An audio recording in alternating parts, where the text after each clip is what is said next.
Viral jembatan yang bikin jantung deg-degan, ada air terjun kembar. Baru-baru ini sebuah video yang dibagikan oleh akun Fresamosir 2 memperlihatkan momen ekstrim pengendara motor yang melewati jembatan sangat kecil. Jembatan tersebut terlihat hanya bisa dilewati oleh satu kendaraan motor atau hanya bisa dilewati dengan jalan kaki. Untuk diketahui, jembatan ekstrim itu dinamakan Jembatan Hatonduhan ini terletak di Nagori Bayu Bagasan, Kecamatan Hatonduhan, Kabupaten Simalungun, Sumatera Utara.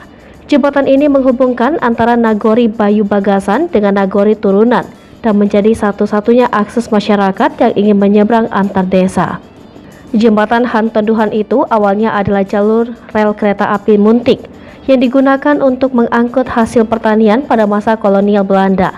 Namun setelah kereta api Muntik tidak lagi beroperasi, relnya pun dicor beton oleh masyarakat dan dijadikan sebagai jembatan penghubung antar desa. Jembatan ini memiliki panjang sekitar 100 meter dengan lebar 1 meter, dan yang membuat ekstrim adalah jembatan ini tidak memiliki pagar pengaman di sisinya. Padahal tinggi jembatan Hatonduhan hingga 80 meter. Namun, masyarakat setempat telah terbiasa melewati jembatan ekstrim ini. Karena jika tidak melalui jembatan ini, untuk menyeberang harus mengambil jalan memutar melalui Kecamatan Tanah Jawa dan memakan waktu tidak kurang dari 1 jam. Meskipun ekstrim, panorama yang dihadirkan jembatan Hatonduhan sangat indah. Tepat di bawah jembatan mengalir air terjun Katasa